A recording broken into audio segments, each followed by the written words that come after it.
அன்பு தேவ பிள்ளைகளே, இயேசுவின் நாமத்தில் உங்களை ஒவ்வொருவரையும் நான் வாழ்த்துகிறேன்.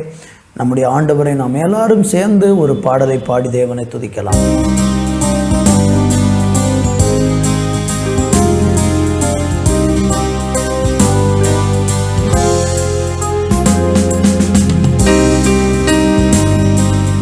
எண்ணில் அடங்கா ஸ்தோத்திரம் தேவா என்றென்றும் நான் பாடுவேன்.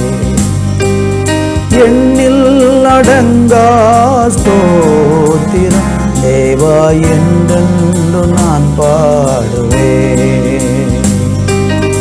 இந்நாள் வரை என் வாழ்விலே, இந்நாள் வரை என் வாழ்விலே நீ செய்த நன்மைக்கே ஆகா எண்ணில் அடங்கா ஸ்தோத்திரம் தேவா என்றென்று நான் பாடுவேன்.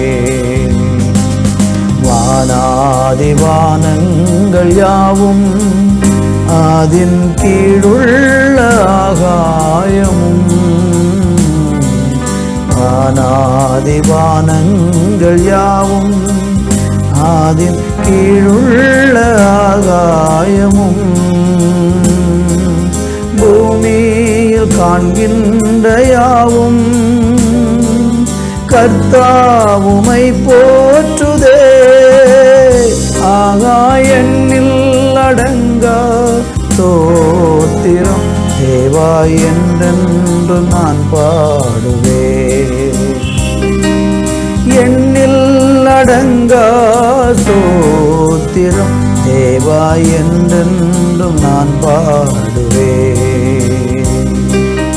இந்நாள் வரை என் வாழ்விலே, இந்நாள் வரை என் வாழ்விலே நீ செய்த நன்மைக்கே ஆகா எண்ணில் அடங்கா ஸ்தோத்திரம் தேவா என்றென்று நான் பாடுவேன். எண்ணில் அடங்கா ஸ்தோத்திரம் தேவா என்றென்று நான் பாடுவேன். ஆண்டவர் செய்த நன்மைகளை நினைத்து பார்ப்பதற்கு தெய்வம் கொடுத்திருக்கிற இந்த ஆயுசு காலமெல்லாம் போதாது. ஒவ்வொரு நாளும் ஒவ்வொரு நிமிடமும் தேவன் நம்முடைய வாழ்க்கையில் ஏராளம் நன்மைகளையும் மேன்மைகளையும் ஆசீர்வாதங்களையும் கொடுத்து வருகிறார். சில காரியங்கள் வெளிப்படையாக அவர் செய்த நன்மைகள் தெரிந்தாலும் சில காரியங்கள் வெளியில் தெரியாமலே தேவன் நமக்கு ஏராளம் நன்மைகளை செய்து வருகிறார். அந்த நன்மைகளுக்காக நம்ம என்ன செலுத்த முடியும்? கர்த்தரை ஸ்தோத்திரம் பண்ண மாத்திரம்தான் முடியும். எனவே இந்த வேளை எல்லாரும் சேர்ந்து கர்த்தரை ஸ்தோத்தரிப்போம். நல்ல தகப்பனே, நீர் எங்களுக்கு செய்த எல்லா நன்மைகளுக்காக நாங்கள் மனதார உம்மை ஸ்தோத்தரிக்கிறோம், மகிமைப்படுத்துகிறோம். இந்த வேளை ஆசீர்வதியும், இந்த நாளை ஆசீர்வதியும். இயேசுவின் நாமத்தில் பிதாவே, ஆமேன், ஆமேன். அன்பு தேவ பிள்ளைகளே, இந்த நாளில் நம்ம வாசிக்கும்படியாக ஏசாயா தீர்க்க தரிசனம் 60ஆம் அதிகாரம் 1வது வசனத்தை வாசிக்கிறேன். எழும்பி பிரகாசி, உன் ஒளி வந்தது, கர்த்தருடைய மகிமை உன்மேல் உதித்தது. வாசித்து கேட்ட இந்த வேத வசனத்திலே ஆண்டவர் நமக்கு சொல்லக்கூடிய ஒரு அருமையான வார்த்தை, எழும்பி பிரகாசி, உன் ஒளி வந்தது, கர்த்தருடைய மகிமை உன்மேல் உதித்தது. பாருங்கள், நம்முடைய வாழ்க்கையில் நாம் இன்றைக்கு பிரகாசிக்க முடியாமல் பலவிதமான இருளும் அந்தகாரமும் நம்மளை சூழ்ந்திருக்கிறது. நம்ம வெளிச்சமாக, மற்றவர்களுக்கு ஆசீர்வாதமாக, உங்கள் வாழ்க்கை உங்களுக்கே பிரகாசமாக இல்லாமல் போகும் விதத்தில் நமக்குள் பாவம் என்கிற இருள் நம்மளை பிரகாசிக்க விடாமல் இந்த நாட்களை தடை பண்ணி கொண்டிருக்கிறது. நம்ம எழும்பி பிரகாசித்தாதான் நம்ம ஆண்டவருடைய மகிமையை நம்ம அனுபவிக்க முடியும். ஆண்டவர் எப்படி நம்மளை எழும்ப சொல்லுகிறார்? ஏசாயா 52:1 சொல்லுகிறது, எழும்பு எழும்பு சீயோனே, உன் வல்லமையை தரித்துக்கொள் அப்படின்னு சொல்கிறார். அப்போ நம்ம இந்த நாட்களில் எழும்ப வேண்டுமா? எழும்பினா மட்டும்தான் பிரகாசிக்க முடியும். நீங்கள் இருக்கிற இடத்தில் அப்படியே இருந்து கொண்டிருந்தால் நீங்கள் எழும்பவும் முடியாது, பிரகாசிக்கவும் முடியாது. நீங்கள் இன்றைக்கு ஏதோ ஒரு காரியத்தில் சிக்கி இருக்கிறீர்கள் என்றால், ஏதோ ஒரு காரியத்தில் பிடிபட்டிருக்கிறீர்கள் என்று சொன்னார், அதிலிருந்து நீங்கள் விடுதலை பெறுவதற்கு நீங்கள் அந்த பகுதியை, அந்த காரியத்தை விட்டு எழுந்திருக்கும் போது கர்த்தர் உங்களை பிரகாசிப்பாராம்.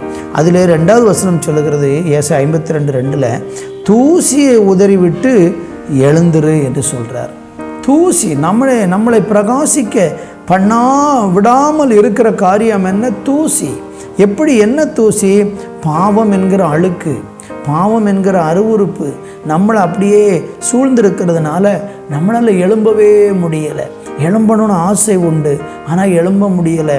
எழும்ப முடியாதபடிக்கு இன்றைக்கு பிசாசு பாவத்தினால அநேகருடைய வாழ்க்கையை அப்படியே ஒரு அழுக்காக பண்ணி, தூசி அடைய பண்ணி, பிரகாசிக்க முடியாதபடிக்கு வைத்திருக்கிறான்.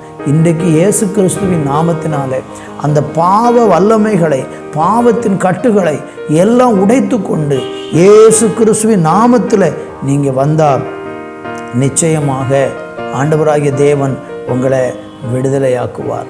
இயேசு கிறிஸ்துவின் நாமந்தான் நமக்கு விடுதலையை கொண்டு வரும். அப்போஸ்தலர் நடவடிக்கைகள் 3ஆம் அதிகாரத்தை நீங்கள் வாசித்து பார்க்கும்போது அங்கே பேதுருவும் யோவானும் தேவாலயத்தில் ஜெபம் பண்ணும்படியாக போகிற சம்பவத்தை நம்ம பார்க்க முடிகிறது. அவங்க தேவாலயத்தில் ஜெபம் பண்ண போகும்போது பிறவியிலே சப்பானியாகிய ஒரு மனுஷன் எழும்பவே முடியாமல் தன்னுடைய வாழ்நாள் முழுவதும் தாயின் வயிற்றிலிருந்தே சப்பானியாகி பிறந்து அப்படியே வாழ்ந்து கொண்டிருக்கிறான். ஆனால் பேதுருவும் யோவானும் தேவாலயத்தில் அந்த மனுஷனை கண்டபோது அவன் இவர்களிடத்தில் பிச்சை கேட்கிறான். அவன் ஏதாகிலும் கிடைக்கும் என்று பார்த்தபோது அவர்கள் சொல்லுகிறார்கள், வெள்ளியும் எங்களிடத்தில் இல்லை, பொன்னும் எங்களிடத்தில் இல்லை, என்னிடத்தில் உள்ளவைகளை உனக்கு தருகிறேன், நசரேயனாகிய இயேசுவின் நாமத்தில் எழுந்திரு என்று சொன்னபோது அவன் எழுந்து நடந்தான் என்று பார்க்கிறோம். இயேசுவின் நாமந்தான் நம்மளை அந்த பாவத்திலிருந்து உயிர்ப்பிக்கும். இயேசு கிறிஸ்துவின் நாமந்தான் நமக்கு விடுதலை தரும். அவருடைய நாமம் எல்லா மனிதனுடைய வாழ்க்கையிலையும் பெரிய அற்புதங்களையும் அதிசயங்களையும் செய்யும் என்பதை இந்த நாட்களில் நீங்கள் மறந்து போக வேண்டாம். ஏனென்றால் அப்போஸ்தலர் 4:12 சொல்லுகிறது, அவராலே அன்றி வேற ஒருவராலும் ரட்சிப்பு இல்லை, நாம் ரட்சிக்கப்படும்படிக்கு வானத்தின் கீழெங்கும் மனுஷர்களுக்குள்ளே அவருடைய நாமமே அல்லாமல் வேறொரு நாமம் கட்டளையிடப்படவில்லை. பார்த்தீங்களா? இயேசுவின் நாமம் மாத்திரம்தான் நமக்கு விடுதலையை தந்து நம்மளை உயிர்ப்பிக்கும். அந்த இயேசுவின் நாமத்தில் விடுதலை பெற்று உயிர்ப்பிக்கப்பட இன்றைக்கி உங்கள் வாழ்க்கையை ஒப்பு கொடுங்க. நான் ஜெபிக்கிறேன். நல்ல பிதாவே, தூசியை உதறிவிட்டு, பாவ அழுக்கை உதறிவிட்டு எழுந்திருக்கக்கூடிய அந்த மகா பெரிய பாக்கியத்தை கர்த்தராகிய தேவன் எங்கள் ஒவ்வொருவருக்கும் தந்திரள வேண்டும் என்று ஜெபிக்கிறேன். கிருபை தந்து வழி நடத்தும். இயேசுவின் நாமத்தில் பிதாவே, ஆமேன், ஆமேன்.